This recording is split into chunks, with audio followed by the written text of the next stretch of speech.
ನಮಸ್ತೆ ಫ್ರೆಂಡ್ಸ್, ರಾಜ್ ಜಾಬ್ಸ್ಗೆ ಸ್ವಾಗತ. ಫ್ರೆಂಡ್ಸ್, ಸರ್ಕಾರಿ ಉದ್ಯೋಗಗಳು ಹಾಗೆ ಕಾಯಂ ಉದ್ಯೋಗಗಳಾಗಿರ್ತವೆ ನೋಡಿ. ಈ ಒಂದು ಹುದ್ದೆಗಳು ಸಂಪೂರ್ಣವಾಗಿ ಕಾಯಂ ಉದ್ಯೋಗಗಳಾಗಿರ್ತವೆ. ಹಾಗೆ ಕರ್ನಾಟಕದ ಯಾವುದೇ ಡಿಸ್ಟಿಕ್ಕಿಂದ ಕೂಡ ನೀವು ಅರ್ಜಿಗಳನ್ನು ಸಲ್ಲಿಸಬಹುದಾಗಿರುತ್ತೆ. ಯಾವ ರೀತಿಯಾಗಿ ಅರ್ಜಿಗಳನ್ನು ಸಲ್ಲಿಸಬೇಕು, ಏನು ಕ್ರೈಟೇರಿಯಾ ಇದೆ ಅನ್ನುವಂಥ ಸಂಪೂರ್ಣ ಮಾಹಿತಿ ವಿಡಿಯೋದಲ್ಲಿ ಇರುತ್ತೆ. ವಿಡಿಯೋನ ಕೊನೆವರೆಗೆ ನೋಡಿ. ಹಾಗೆ ಫ್ರೆಂಡ್ಸ್, ಈ ಒಂದು ಹುದ್ದೆಗಳಿಗೆ ಯಾವುದೇ ರೀತಿಯ ಲಿಖಿತ ಪರೀಕ್ಷೆ ಆಗಲಿ, ಯಾವುದೇ ರೀತಿಯ ಅರ್ಜಿ ಶುಲ್ಕ ಆಗಲಿ ಇರಲ್ಲ ನೋಡಿ. ಸಂಪೂರ್ಣವಾಗಿ ಡೈರೆಕ್ಟ್ ಉದ್ಯೋಗಗಳಾಗಿರ್ತವೆ, ನೇರ ನೇಮಕಾತಿ ಇರುತ್ತೆ. ಅದರ ಬಗ್ಗೆ ಕೂಡ ತಿಳಿಸ್ಕೊಡ್ತೀನಿ.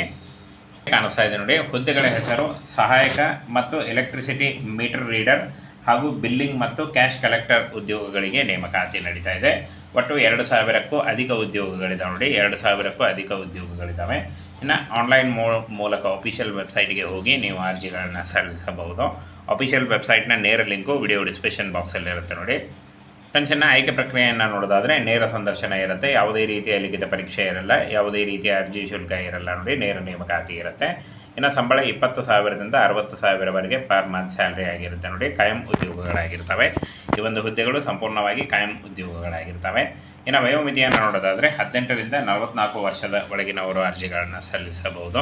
ವಯೋಮಿತಿ ಸಡಿಲಿಕೆ ಕೂಡ ಇರುತ್ತೆ ನೋಡಿ. OBC ಅಭ್ಯರ್ಥಿಗಳಿಗೆ 3 ವರ್ಷ ಮತ್ತು SC/ST ಅಭ್ಯರ್ಥಿಗಳಿಗೆ 5 ವರ್ಷ ಹಾಗೂ PWD ಅಭ್ಯರ್ಥಿಗಳಿಗೆ 10 ವರ್ಷಗಳ ವಯೋಮಿತಿ ಸಡಿಲಿಕೆ ಕೂಡ ಇರುತ್ತೆ. ಇನ್ನು ಯಾವುದೇ ರೀತಿಯ ಅರ್ಜಿ ಶುಲ್ಕ ಇರುವುದಿಲ್ಲ ನೋಡಿ. UR ಮತ್ತು EWS ಯಾವುದೇ ರೀತಿಯ ಅರ್ಜಿ ಶುಲ್ಕ ಇಲ್ಲ. ಹಾಗೆ SC/ST, BC ಮತ್ತು PWD ನೋಡಿ, ಈ ಒಂದು ಅಭ್ಯರ್ಥಿಗಳಿಗೂ ಕೂಡ ಯಾವುದೇ ರೀತಿಯ ಒಂದು ಲಿಖಿತ ಪರೀಕ್ಷೆ ಆಗಲಿ, ಯಾವುದೇ ರೀತಿಯ ಅರ್ಜಿ ಶುಲ್ಕ ಆಗಲಿ ಇರಲ್ಲ. ಇನ್ನು ಶೈಕ್ಷಣಿಕ ಅರ್ಹತೆಯನ್ನು ನೋಡೋದಾದರೆ 8ನೇ ತರಗತಿ ಮತ್ತು SLC ಪಾಸ್ ಆದಂಥ ಅಭ್ಯರ್ಥಿಗಳು ಅರ್ಜಿಗಳನ್ನು ಸಲ್ಲಿಸಬಹುದು. ಇನ್ನು ITI ಮತ್ತು ಡಿಪ್ಲೊಮಾ ಮಾಡಿದಂಥ ಅಭ್ಯರ್ಥಿಗಳು ಕೂಡ ಅರ್ಜಿಗಳನ್ನು ಸಲ್ಲಿಸಬಹುದಾಗಿರುತ್ತೆ. ಇನ್ನು ಅರ್ಜಿ ಸಲ್ಲಿಕೆ ಆಲ್ರೆಡಿ ಶುರುವಾಗಿದೆ. 27 ಫೆಬ್ರವರಿ 2024 ಅರ್ಜಿ ಸಲ್ಲಿಸಲು ಕೊನೆಯ ದಿನಾಂಕ ಆಗಿರುತ್ತೆ ನೋಡಿ. ಈ ಒಂದು ಕೊನೆಯ ದಿನಾಂಕದೊಳಗಾಗಿ ಆನ್ಲೈನ್ ಮೂಲಕ ಅಫಿಷಿಯಲ್ ವೆಬ್ಸೈಟ್ಗೆ ಹೋಗಿ ನೀವು ಅರ್ಜಿಗಳನ್ನು ಸಲ್ಲಿಸಬಹುದಾಗಿರುತ್ತೆ. ಇನ್ನು ಫ್ರೆಂಡ್ಸ್, ಈ ಒಂದು ಹುದ್ದೆಗಳಿಗೆ ನೇರ ಸಂದರ್ಶನ ಇರುತ್ತೆ ನೋಡಿ. ಯಾವುದೇ ರೀತಿಯ ಲಿಖಿತ ಪರೀಕ್ಷೆ ಇರಲ್ಲ. ಕರ್ನಾಟಕದ ವಿವಿಧ ಜಿಲ್ಲೆಗಳಲ್ಲಿ ನೇಮಕಾತಿ ಆಗುತ್ತೆ. ಕರ್ನಾಟಕ ಸೇರಿ ಆಲ್ ಇಂಡಿಯಾದಲ್ಲಿ ನೇಮಕಾತಿ ಇರುತ್ತೆ. ಸಂಪೂರ್ಣವಾಗಿ ಕೇಂದ್ರ ಸರ್ಕಾರಿ ಉದ್ಯೋಗಗಳಾಗಿರ್ತವೆ, ಹಾಗೆ ಕಾಯಂ ಉದ್ಯೋಗಗಳಾಗಿರ್ತವೆ. ಈ ಒಂದು ಹುದ್ದೆಗಳು ಕಾಯಂ ಉದ್ಯೋಗಗಳಾಗಿರ್ತವೆ ನೋಡಿ.